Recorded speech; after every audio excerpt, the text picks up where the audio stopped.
The first moment that feels off, or surprisingly good, is not your verdict. It is your first usable data point. Most people make one of two mistakes right there. They either dismiss the moment as meaningless noise, or they treat it as final proof. Both moves collapse your decision process. If you ignore it, you lose early warning. If you worship it, you lock into a story too soon. A better stance is simple. Treat that first signal like the first row in a dataset.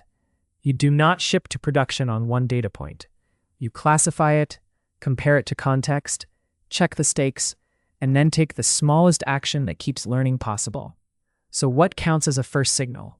It is the earliest observable behavior that seems to carry social meaning and invites a decision. Someone interrupts twice in the first 5 minutes. Someone answers a direct question with a polished non-answer. Someone arrives late and offers no acknowledgement.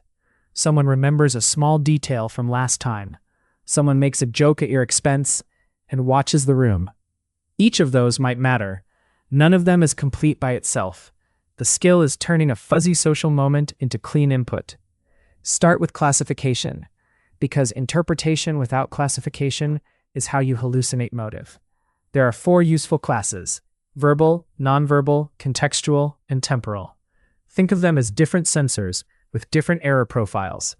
Verbal signals are carried through words, not just tone, but phrasing, omissions, specificity, and commitment level. Listen for what the language commits to and what it avoids. Compare "I will send it by Thursday" to "I'll try to get to it soon." One is a dated commitment. The other is a mood. Notice how accountability shows up in grammar. "That was my mistake" is a direct ownership claim. "Mistakes were made" pushes responsibility into the fog. Also watch the difference between a reasoned constraint and a global dismissal. "I disagree because the constraint is X" gives you something you can test. "This whole thing is flawed" often gives you nothing you can act on. Nonverbal signals are carried through bodies and attention.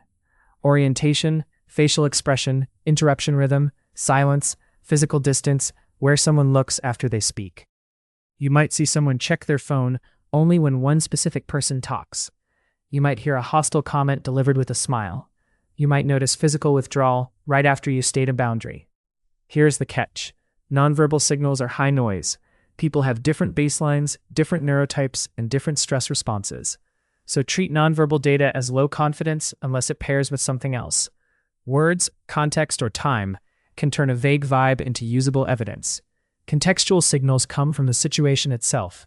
Roles, power differences, audience effects, incentives, norms, constraints. The exact same behavior can be generous in one setting and coercive in another. A junior employee contradicting a senior leader in public carries different risk than doing it in a private review. A founder avoiding numbers during an investor update means something different than avoiding numbers in casual brainstorming. Even a simple phrase like, "We value ownership," can land differently when it shows up right before extra work gets assigned. Temporal signals are carried by sequence and recurrence. Frequency, delay, escalation, timing. These are often stronger than single moments because they reveal pattern under time. Watch what happens before and after commitment. Some people are enthusiastic right up until they agree and then go silent. Watch redirection across turns. One topic change might be confusion. Repeated redirection over 3 turns is a strategy. Watch what happens after you concede once. If demands escalate after each concession, you are learning something important. Now, once you can tag a signal, you can also notice common archetypes in yourself and others. These are not labels to judge people. They are pattern templates that help you choose a response. One archetype is the overinterpreter. This person converts one delayed reply, one awkward phrase, one facial expression into a confident story about motive or character. The driver is usually a desire for certainty under ambiguity. The fix is discipline. Slow the interpretation. Name only what is observable. Require at least one additional signal or direct clarification before you act on the story you are telling yourself. Another is the underinterpreter. This person notices the signal, but discounts it until the pattern becomes expensive. They explain away repeated discomfort, boundary pressure, evasive answers, status plays as coincidence. The driver is often harmony, fairness, or fear of premature judgment. The fix is also discipline, but in the other direction. Log the signal explicitly. Define what next confirming behavior would require action. You are not convicting anyone. You are setting a threshold. Then there is the deflector. Deflection shows up when an interaction gets specific. You ask for a clear commitment, and they change topic, joke, generalize, or answer a different question. The driver is optionality, image protection, or avoidance of accountability. The response is crisp. Return once to the original question, with narrower wording. If they redirect again, treat that as signal, not confusion. Related but sharper is the status tester. This person sends a small challenge to see what the room permits. Interruptions, minor public corrections, subtle put-downs, ignoring a small norm, then watching for consequences. They are mapping rank and boundaries. The response needs to be proportional and early. Name the process issue without escalating into identity conflict. In other words, address the behavior, not the person's worth. And then there is the boundary prober. This one tests whether stated limits are real. You refuse, and they immediately ask for an exception. Or they reframe your boundary as unreasonable. Or they keep pressing after a clear no. The response is not a debate about legitimacy. Restate the boundary once, add a consequence or an exit condition, and stop negotiating. If your limit is real, your behavior needs to make it legible. Not every archetype is adversarial. The clarifier improves signal quality. They ask what vague phrases mean.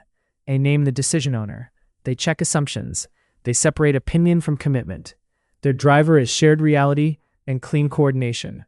When you meet a clarifier, cooperate. Answer concretely. Use the moment to establish reliable communication norms. Another helpful archetype is the early repairer. They catch small friction before it becomes a pattern. They notice interruptions, confusion, delay, or unintended impact, and correct it without being forced. Their driver is trust preservation and process quality. When you see early repair, accept it. Update your trust positively, but proportionally. Then keep watching for consistency. All of this feeds into a simple triage flow you can run in real time. First, confirm that an observable behavior actually occurred. If it did not, do not act on inference. Continue observing. If it did occur, tag it. Verbal, nonverbal, contextual, temporal, or a combination. Then check stakes. Does it involve safety, consent, ethics, legal exposure, material risk, or a clear boundary violation? If yes, shift immediately into protection. Pause, exit, document, set a boundary, or escalate. In high-stakes domains, you do not need a large dataset to act. If stakes are not that high, run a baseline check. Is the behavior unusual relative to the person, role, group, or setting? If it is normal for that context, treat it as a weak signal and watch for recurrence. If it is unusual, move toward clarification, as long as clarification does not create disproportionate risk. Good clarification is concrete. When someone says soon, ask what date they mean. When someone makes a sweeping critique, ask which constraint they are pointing at. When a commitment is fuzzy, ask who owns the decision and what done looks like. Then watch what the clarification produces. Do you get specificity, accountability, or repair? If yes, update positively, but only a little. Keep interacting and keep observing. If no, if you get ambiguity, deflection, or pressure, that is now a stronger signal than the original moment. Finally, check for repetition after clarification or boundary setting. If it does not repeat, return to normal observation. If it does repeat, change strategy. Reduce exposure, document, set firmer boundaries, decline commitment. That word, proportional, is the core discipline. Use the smallest useful response. A weak signal should produce a weak update. A strong signal should produce a strong update. A safety-critical signal should produce immediate protective action, even when the dataset is small. That is not inconsistency. That is risk-adjusted decision-making. A key variable is consequence, not emotional intensity. One vague answer in a low-stakes chat deserves clarification, not accusation. Ignoring a clearly stated boundary in a high-stakes setting deserves enforcement, not prolonged data collection. A few failure modes are worth catching early because they are common in analytical people. One is repeated topic redirection. The discussion keeps drifting away from the concrete question before an answer is given. The recovery is to return once to the original question with narrower wording. If it happens again, stop treating it like confusion. Treat it like signal. Another failure is premature commitment to a frame. You decide what the signal means before checking baseline, context, or alternatives. The recovery is to restate the observation without interpretation. Then name one confirming signal and one disconfirming signal you will watch for. That single move prevents story lock-in. Another is signal hoarding without action. You collect evidence privately until certainty or resentment exceeds anything you have shared. The recovery is to convert the strongest concrete observation into something usable, a clarification, a boundary, or a decision criterion for yourself. There is also overcorrecting after a false read. You misread one signal and then stop trusting all future observations. The recovery is to separate interpretation error from observation discipline. Improve your decision tree.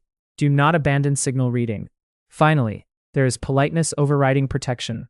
You keep things smooth even after the signal moves into safety, ethics, consent, or material risk territory. The recovery is to switch modes. Stop optimizing report. Start reducing risk. Pause, exit, document, or escalate. If you want a fast protocol, run a 30-second check. Name the behavior in plain terms. Tag the signal class. Check the stakes.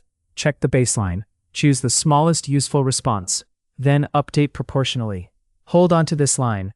The first signal is where social decision-making begins, and your job is to treat it like data, not destiny.